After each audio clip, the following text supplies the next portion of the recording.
couple? Hindi man. Okay, no, I can relate. Okay naman na, no? Yes, I super agree with you, Ellie.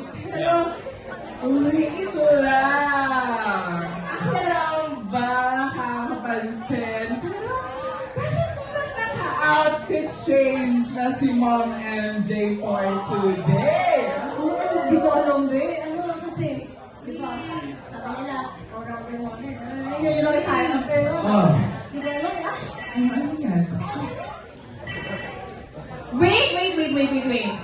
At dahil dyan, may nag-text. Ang sabi niya, get ready.